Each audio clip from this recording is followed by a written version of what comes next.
Assalamualaikum dan salam sejahtera. Okey, hari ini kita akan mempelajari tajuk yang kedua iaitu struktur dan fungsi daun. Okey, kelas kita. Okey, bab tingkatan 5 yang kedua ini tajuknya adalah struktur dan fungsi daun. Okey, dalam tajuk ni anda perlu mengetahui struktur daun. Lepas tu kita akan tengok organ-organ utama pertukaran gas, organ utama transpirasi, organ utama fotosintesis dan juga titik pampasan. Okey, mungkin kita dah jumpa titik pampasan tu apa. Last year dah ada. Okey, tahukah anda bagaimanakah struktur luar daun dan struktur dalaman lamina daun? Apakah organ utama transpirasi, apakah organ utama fotosintesis dan apakah yang dimaksudkan dengan titik pampasan? Okey, kita tengok surat seterusnya. Ini muka surat 27 buku teks. Okey, perubahan warna daun di negara 4 musim. Negara kita hanyalah satu musim sahaja iaitu panas dan lembap sepanjang tahun. Tapi negara-negara yang mempunyai 4 musim dia ada pelbagai jenis warna. Okey, warna daun dia bergantung kepada molekul pigmen yang terdapat di dalamnya. Antara contoh pigmen ialah klorofil, carotenoid dan juga anthocyanin. Okey, pigmen klorofil menyebabkan daun berwarna hijau. Okey, di negara 4 musim, daun-daun kelihatan hijau pada musim panas. Ia disebabkan oleh keamatan cahaya yang tinggi. Okey, pada musim luruh, musim sejuk, setengah tumbuhan berhenti menghasilkan klorofil. Jadi, klorofil dekat dalam daun tu akan terurai kepada molekul yang lebih kecil. Jadi, bila tak ada klorofil, pigmen lain seperti carotenoid serta anthocyanin, ini yang menyebabkan warna daun berubah kepada kuning dan juga merah. Sebab apa daun tak warna hijau pada musim luruh dan musim sejuk? Sebab klorofil itu telah terurai kepada molekul yang lebih kecil, jadi dia tak nampak hijau. So, carotenoid. Okay, carotenoid. Salah sebut. Carotenoid, carotenoid dan juga anthocyanin, dia akan menjadikan warna daun itu menjadi seperti warna merah ataupun warna kuning. Okay, itu Ada jumpa daun warna kuning dekat Malaysia. Daun warna kuning dekat Malaysia tu, itu adalah daun yang dah mati. Itu bukan daun disebabkan oleh carotenoid. Okey, jarang. Okey, so kata kunci yang awak akan jumpa dekat dalam tajuk 2 ni adalah, yang pertama adalah lamina. Apa itu lamina? Okey, petiol, mesofil palisade, mesofil berspan, transpirasi, neraca mikro, herbarium. Okey, herbarium ni kita kena buat nanti. Granum, thylakoid, stroma, fotolisis dan juga titik pampasan. Ini adalah kata-kata kunci yang penting dalam tajuk 2. Okey, kita tengok 2.1 struktur daun. Okey, daun merupakan organ utama tumbuhan yang menjalankan fotosintesis. Struktur daun dapat dibahagikan kepada dua bahagian iaitu struktur luar dan juga struktur dalam. Okey. Okey, ada dua bahagian iaitu struktur luar dan juga struktur dalaman. Okey, struktur luar. Struktur luar daun secara umumnya struktur luar daun terdiri daripada lamina dan juga petiol. Apa itu lamina? Apa itu petiol? Ni aku ambil saya punya daun. Okey.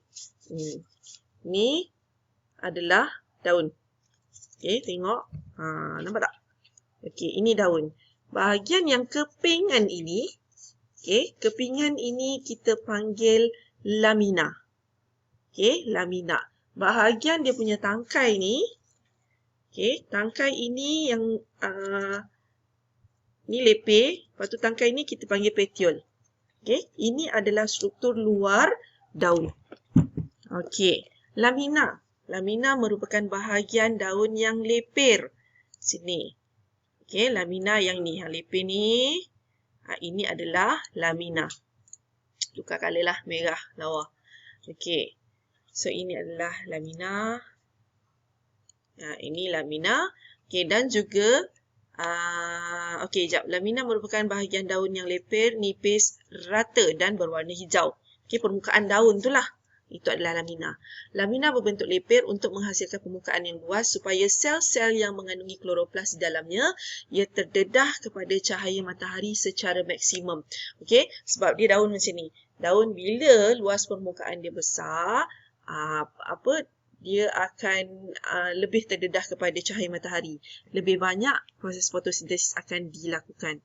Okay, lamina yang juga berbentuk nipis dapat memudahkan gas-gas yang terlibat dalam fotosintesis meresap dengan cekap ke bahagian dalam daun. Okay, so ada tiga sebab kenapa lamina itu nipis, lepir dan berwarna hijau. Okay, ia adalah melibatkan yang pertama fotosintesis. Kloroplas dia tersebar dengan sekata. Okay, dia akan menjalankan proses fotosintesis dengan maksimum. Yang kedua, dia membentuk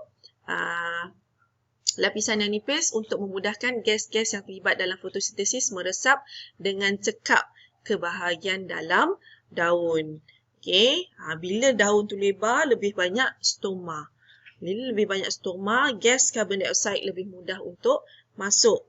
Okay. Kemudian, dua yang penting lamina. Kenapa lamina lepir, nipis, rata dan berwarna hijau?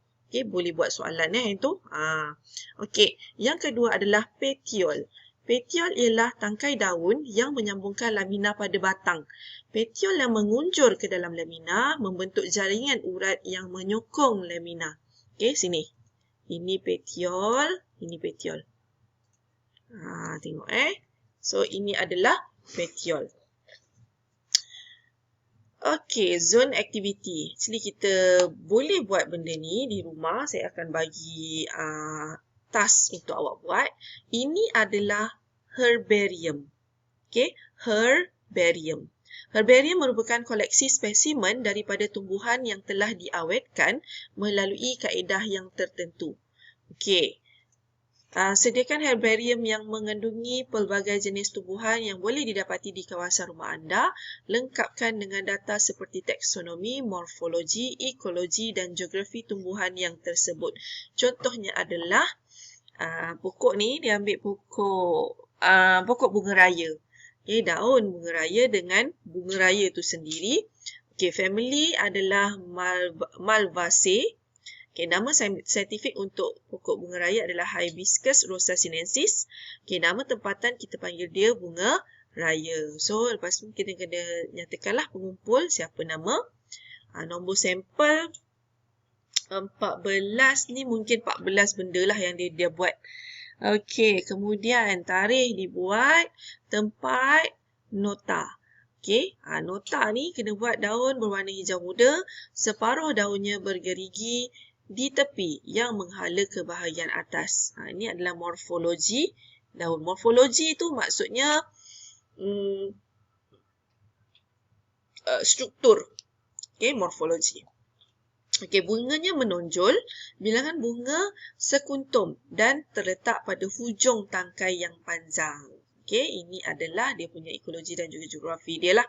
Okay, nota yang dimasukkan. Biasanya, okay, saya ada search tadi. Okay, ini adalah contoh herbarium.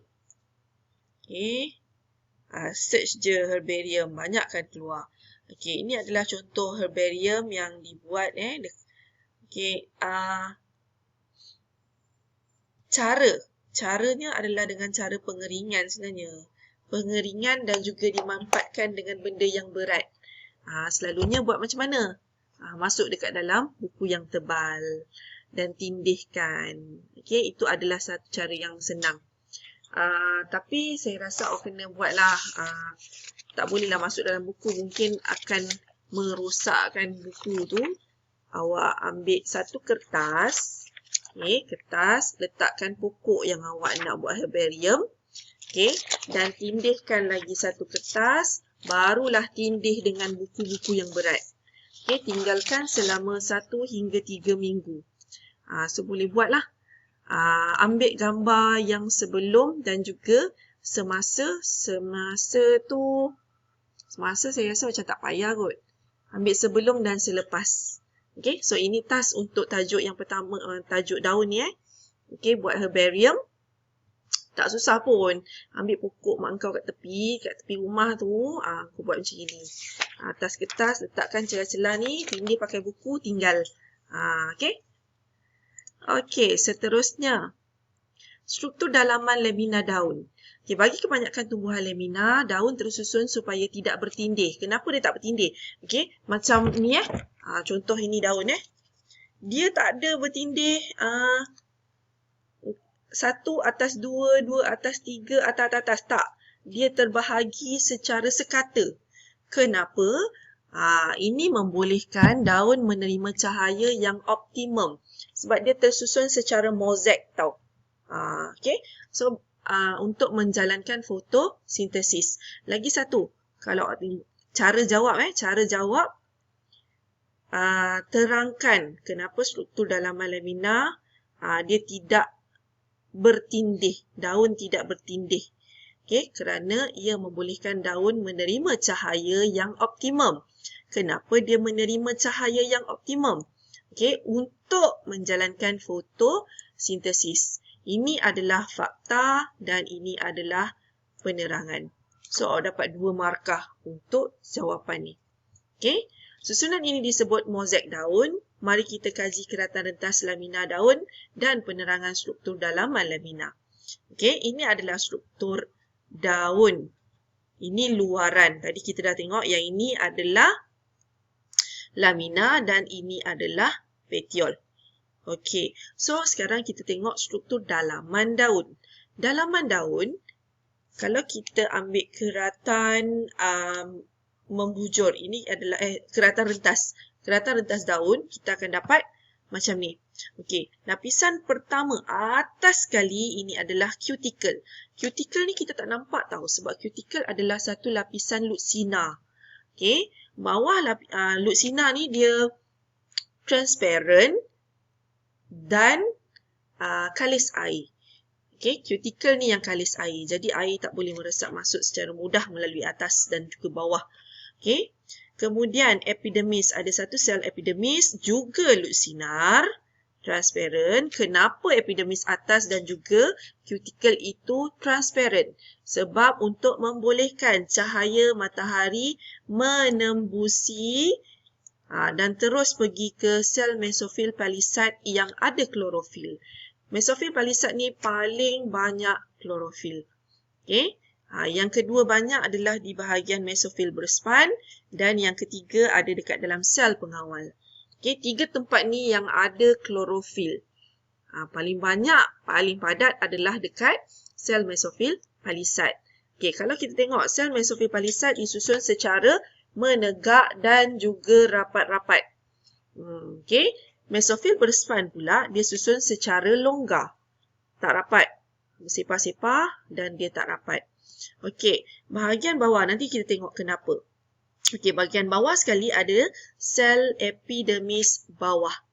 Dan di celah-celah sel epidermis bawah ada sel pengawal yang telah terubah suai. Dia adalah asalnya adalah sel epidermis bawah tapi dia telah terubah suai menjadi sel pengawal. So dia menjalankan fungsi yang tertentu iaitu pembukaan dan penutupan stoma. Okey, seterusnya kita tengok yang bulat ni. Ni bulat ni. Ini adalah berkas vaskula, vascular bundle. Dalam berkas vaskula ada xylem, ada phloem dan di tengah-tengah ini ada satu lapisan yang kita panggil cambium. Tajuk sebelum ni kita tengok, kita ada belajar cambium membantu dalam proses pertumbuhan sekunder. Okey, sini cambium. Okey. So saya stop dekat bahagian keratan rentas lamina daun ni sebab video saya boleh buat maksimum 15 minit. Okey, kita sambung ke video seterusnya. Okey.